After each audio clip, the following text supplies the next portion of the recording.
বাবা আসো। আসসালামু আলাইকুম। বাবা মামিকে সালাম দাও। আসসালামু আলাইকুম।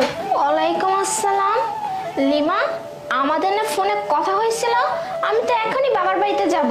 আমি ভাবলাম আপনাকে এসেই সারপ্রাইজ দেই, আর আমি তো প্রত্যেক ঈদের আগে আপনাদের বাসায় চলে আসি। না, আমরা মনে করছি কি এবার ঈদে তোমরা আসবে না, তাই তোমার ভাইয়া তো চলে গেছে আর আমিও তো বাবার বাড়িতে চলে যাচ্ছি। কোনো ব্যাপার না ভাবি, আমি তো সন্ধ্যা পর্যন্ত আছি, আর এর মধ্যে তো ভাইয়া অফিস থেকে চলেই আসবে, তাই না? আচ্ছা ঠিক আছে, আসো। চলো বাবা চলো, আসো আসো বাবা, বসো। ভাবি, কতদিন পর আপনাদের বাসায় আসছি, আমার তো কখন থেকে মনটা ছোটাছুটি করতেছিল যে কখন আসবো। আর ইরফান বাবাও বারবার বলতেছিল যে মামার বাড়ি যাব মামার বাড়ি যাব, আর আমরা তো অনেক জার্নি করে আসছি, আমাদের না খুব ক্ষুধা পাইছে, ইরফান বাবারও খুব ক্ষুধা পাইছে। ভাবি কিছু থাকলে একটু তাড়াতাড়ি দেন।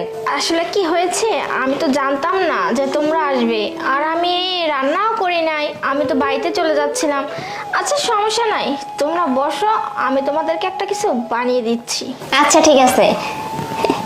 বাবা তুমি এখানে খেলা করো। বিরক্ত করে একটা, আর কোথাও জায়গা পায় না, এখানে আসতে হলো। জ্বালানের আর সময় পায় না, রেডি হয়ে বাবার বাড়িতে যাব তা না, বিরক্ত করার জন্য চলে আসছে। একটা কাজ করি, মাকে একটা ফোন দেই। হ্যালো। হ্যাঁ, বের হয়েছিস তুই? আর বের হ মা, এখনো বাড়িতেই আছি। কি বলতেছিস?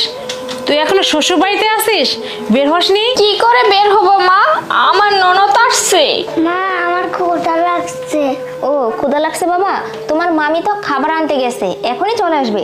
আচ্ছা তুমি এখানে খেলা করো, আমি গিয়ে দেখি তোমার মামি কি নিয়ে আসতেছে, ঠিক আছে? কি, তোর ননদ কি করতে আসছে এখন? কি করতে আর আসবে, আসছে ঢং করতে আর আমার মাথাটা চাবেই খেতে। শোনো মা, প্রতি ঈদে না আমাদের বাড়িতে চলে আসে আমাদের জ্বালানোর জন্য। আর আমি কি বলবো বলো, তোমার জামাই মাথায় লাই দিয়ে এত বড় করছে, আমি তো কিছু বলতেই পারি না। আর বিরক্ত করে একটা, মরার জন্য এখানে চলে আসছে। আর মা জানো, যখনই আসে তখনই আমাদের অনেক টাকা খরচ করে, বিরক্ত করে, আমার তো একদম দেখতেই মনে চায় না, ফাউল লোক একটা। কি আর বলবো আমি, নিলজ্জা বেহায়া কোথাকার, যখন খুশি তখনই চলে আসে। আর ঈদ কি ওর তো ওদের বাড়ি একা নাকি? ওর বাড়িতে ঈদ নেই, ও ওর বাড়িতে ঈদ করতে পারে না? নিলজ্জা বেহায়ের মতো চলে আসছে। হ্যাঁ, আর বলবে না, বাবা মা তো সেই কত আগেই মারা গেছে, কিন্তু বাবার বাড়ির মায়া ছাড়তে পারেনি, আমার মাথার উপর উঠে নাচতেছে। বাবা চলো, আসো।